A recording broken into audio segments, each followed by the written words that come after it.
experienced any kind of sensation or of extreme highs and extreme lows like that.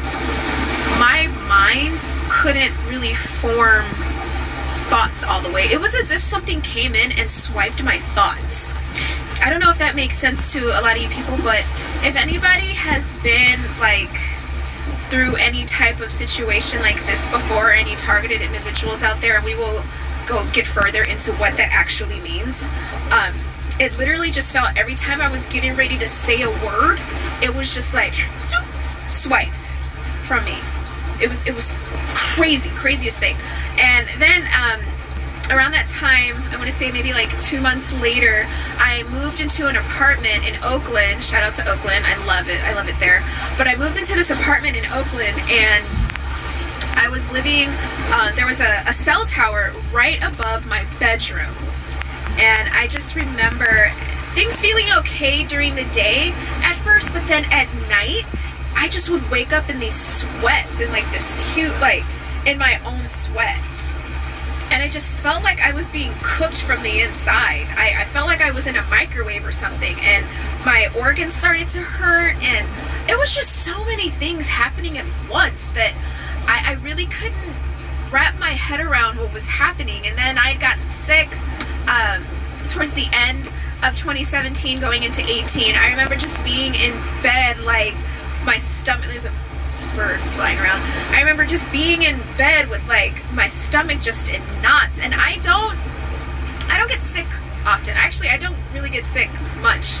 I have a very strong immune system, still do, very proud of it. And I just remember being so sick to my stomach and just vomiting, and just like my head just ringing, like my head was pounding, and I couldn't understand what was going on with me.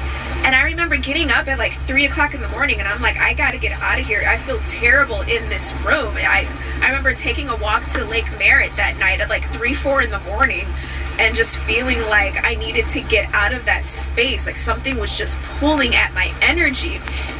And I remember waking up with night terrors. I remember feeling like seeing figures in my bedroom. It was a lot, y'all. Like it was so much going on, and I couldn't, at the time, I just really didn't understand what was happening, because one minute I'm fine, and the next minute after this stupid bee sting, I'm just like the opposite of myself.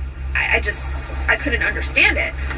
So January rolls around, February rolls around, 2018, and I'm still feeling crappy. I'm still feeling terrible. Around that time, I had gotten, like, I was living in a place where we just didn't mesh up. We didn't get along. I was overpaying my apartment by a lot. I was paying like $11.50 to rent a room in Oakland. It was just a lot. So, say that again. So to make a long story short, I ended up moving out around mid-February 2018, and I didn't have any place lined up. I had just did like a change in work, in my work situation at the time. This is what actually changed a lot for me. So in February, and this is like nobody, I want to cry, but at this point, I just got to get it out. Like this is what it is. Like nobody knows, like very few people in this world, if anybody, knows what I'm about to tell you next.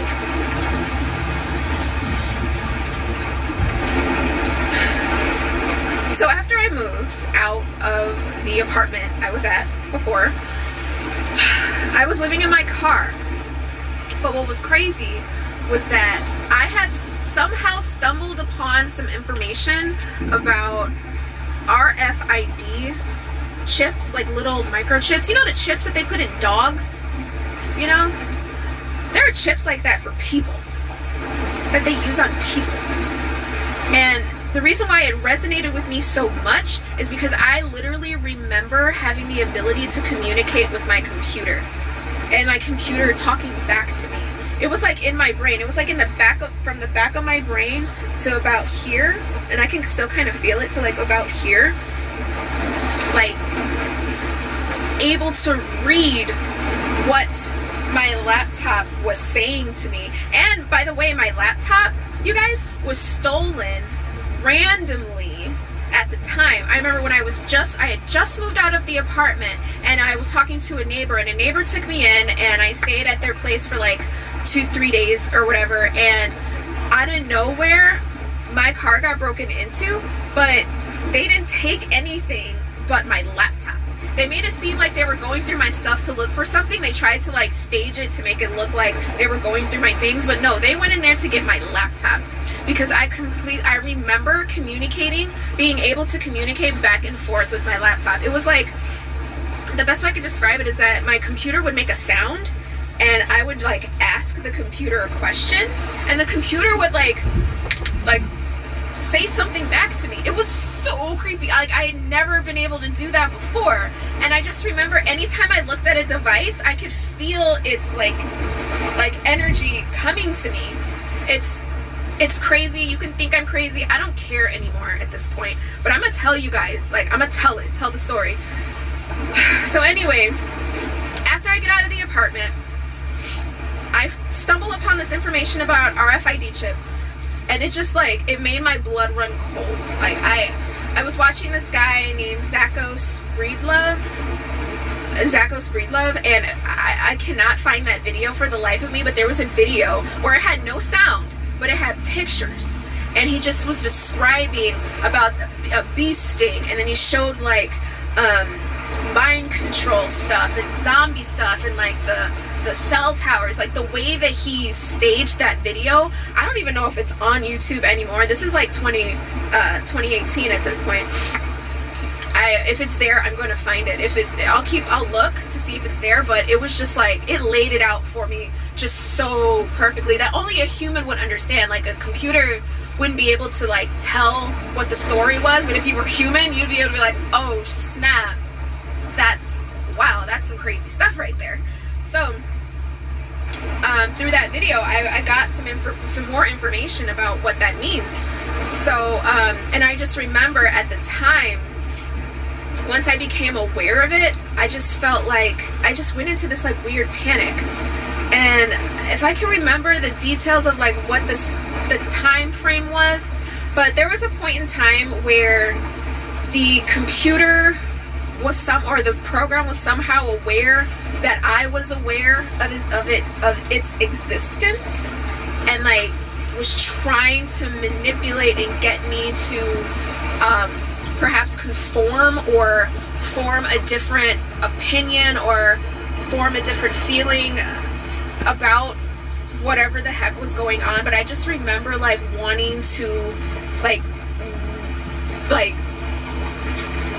I just remember wanting to like throw my cell phone in the water. Like, I wanted to just break every computer I've ever seen, and I think that the system caught on that somehow. But anyway, to kind of get into like the details a little bit even further, this is like even crazier. So anyway, I think by that point my laptop was stolen, like shortly after that. So what happened was, I got like Holy Spirit. If you're not into God, if you're not into Holy Spirit, this isn't for you. But for my believers out there who really believe in God, God stepped in. I was able to hear the voice of God, and God was like, turn off your phone. Don't look at anyone. Don't speak to anyone. And just follow my voice. And I just said, okay. And I knew it was God. Only reason why I knew it was God is because it said, I love you. I'm here for you. I love you so much. Like, it just, God, when the voice of God comes to you, it doesn't sound like some weird manipulatory person trying to get you to do stuff. Like, God's voice just sounds like your father, like your mother, like this warmth, this love. It feels like love. When God talks to you, it feels like and it sounds like love. Anything less than that is not of God, because God is pure love. Like, a computer is not going to say I love you, because it can't compute, it can't feel that way. So I stepped out on faith, and I knew it was God, just like the way that the voice came to me, as if like it was God's baby drowning, you know. And I'm not gonna cry. But anyway, you could debate me or not. Like, that was God's voice. Screw you if you think otherwise. So anyway, so God came and was like, turn off the phone. Just follow my voice and go into the wilderness. And I said, okay, I'll go into the wilderness. And at the time I was living in Oakland, and they had the Oakland like forest preserves. Like, Oakland is just such a beautiful green area, green town. And I just remember driving. I had no GPS, I had no nothing. I was just literally following my inner guidance system. Like, the voice of God was like, just go, follow me. And I remember God said, just look at the water. Because I remember I was nearby Lake Merritt, and God just kept saying, stare at the water, stare at the water. And every time I'd stare at the water, I would hear this like a sound. Anytime I was observing water, it was like this little shock. And it was on this side. It was like this little feeling.